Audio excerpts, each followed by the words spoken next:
옛날 대감네 옆집에 사는 아버지와 아들이 있었다. 아들은 은돌이란 이름을 가지고 있었는데 그는 장난기가 많지만 똑똑한 아이였다. 그리고 그들의 집 마당에는 커다란 감나무가 있었는데 크기가 커서인지 나뭇가지는 대감네 집까지 뻗어 있었다. 하루는 은돌이가 아버지에게 말했다. 아버지, 감을 다 따먹어서 남은 것은 대감네 집으로 난 가지에 달려있는 것뿐인데 저거 따먹어도 돼요? 그러자 아버지가 놀라 말했다. 아이고 이 녀석아, 안 된다 안 돼. 이 감나무가 우리 것이기는 하나 나뭇가지가 대감님 집으로 뻗어 있어. 그쪽 것을 따먹으면 대감님께 혼쭐이 난단다. 그 말을 들은 은돌이는 바로 대감네 집으로 갔다. 그리고 사랑채로 가서 대감이 안에 있는 것을 확인하고는 쑥 하고 주먹을 질러 넣었다. 마침 안에서 책을 읽고 있던 대감이 깜짝 놀라 말했다. 이놈의 자식이? 이게 뭔 짓이냐? 대감님, 하나만 여쭙겠습니다. 이게 누구의 주먹입니까? 이 주먹이 누구 거냐고? 당연히 이놈아, 니놈의 주먹이지. 그렇다면 저 마당 감나무에 달려있는 감은 누구의 것입니까? 대감은 은돌이가 무슨 말을 하려는지 알아차렸다. 그래서 반문하려 하였지만 마땅한 말이 떠오르지 않았다. 그리하여 허허 예끼놈, 어서 가서 감이나 따먹거라 라고 말하며 은근슬쩍 넘어갔다. 그렇게 아무렇지 않은 듯 은돌이를 되돌려보낸 대감이었지만 얼굴 표정과는 다르게 그는 기분이 매우 나빴다.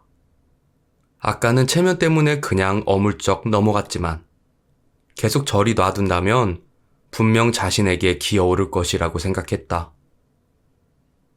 그리하여 그는 은돌이를 혼내줄 생각을 하다가 이번에 가는 한양길에 그를 말고삐로 데려가기로 했다. 그리하여 그의 아버지에게 말한 뒤 은돌이와 함께 한양길에 올랐다.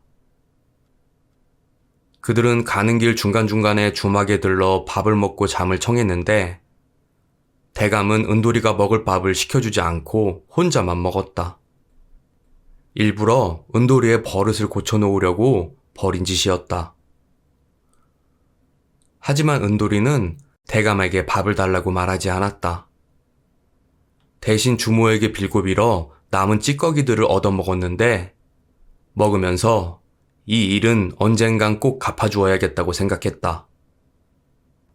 시간이 흘러 대감과 은돌이는 한양에 도착했다.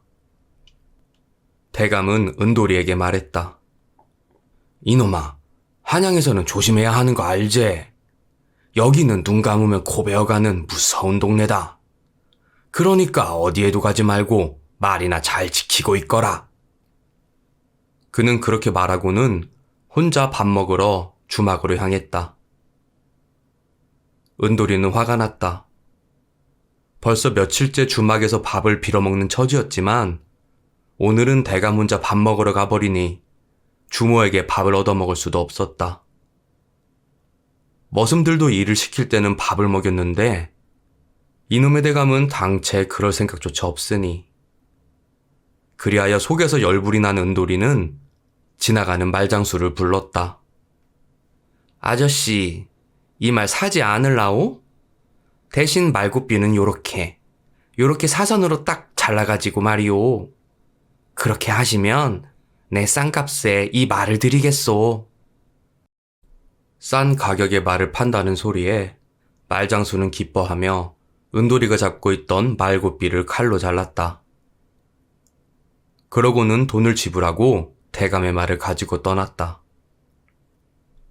잠시 후 혼자 밥을 먹고 온 대감은 말이 없어진 것을 보았다.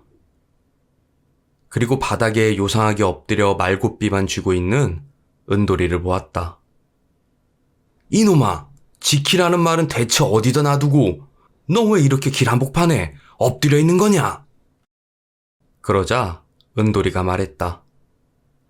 제가 대감님을 기다리다가 너무 졸려 살짝 눈을 감았는데 그때 누가 제 코를 베어갈까봐 이렇게 엎드려 있었습죠.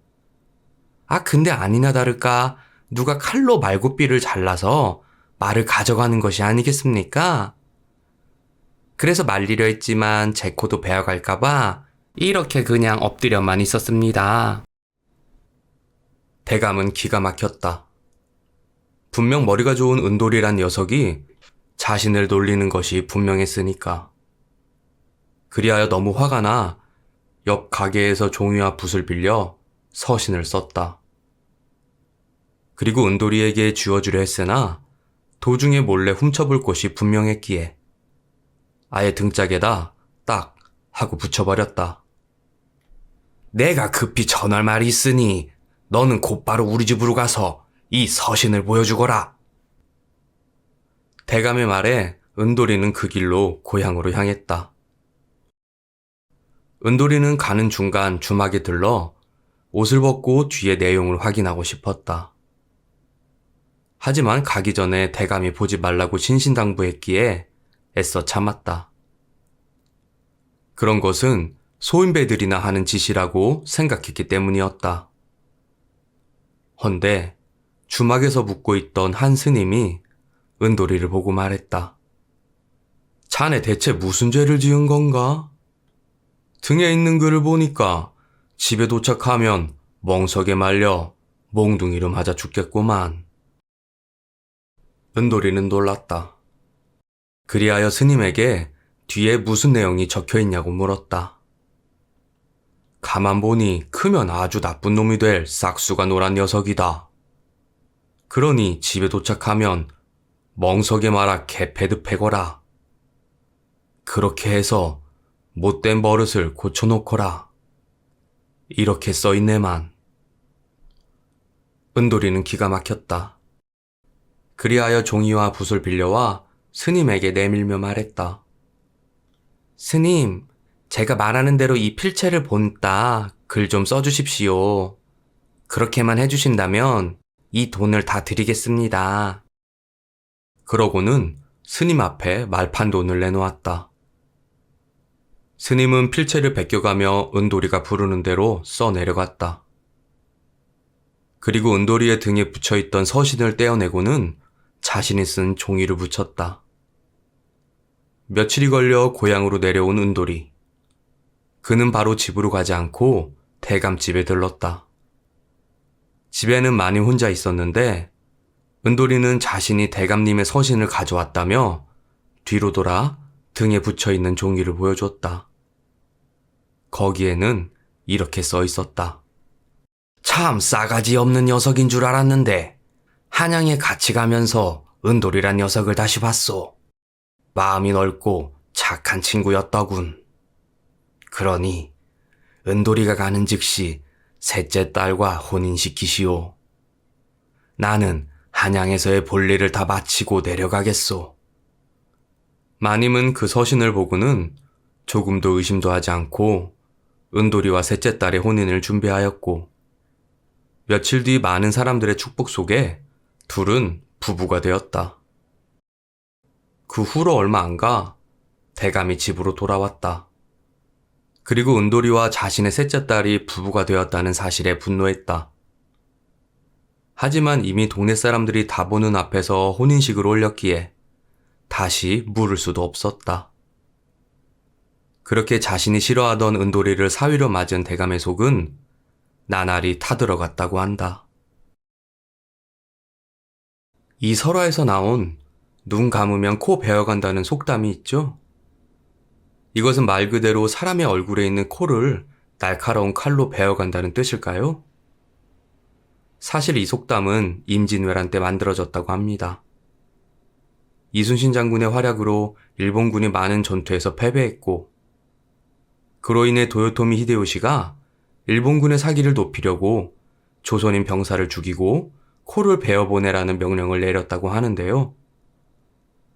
그래서 당시에 많은 일본군이 공로를 부풀리려고 병사뿐만 아니라 민간인의 코도 많이 베어갔다고 하죠. 그 일 이후로 잠깐만 방심하면 속임수를 당한다는 뜻으로 이 속담이 쓰이게 됐다고 합니다.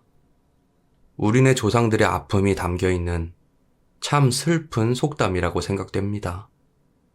이상 달빛 이야기였습니다. 항상 행복하세요.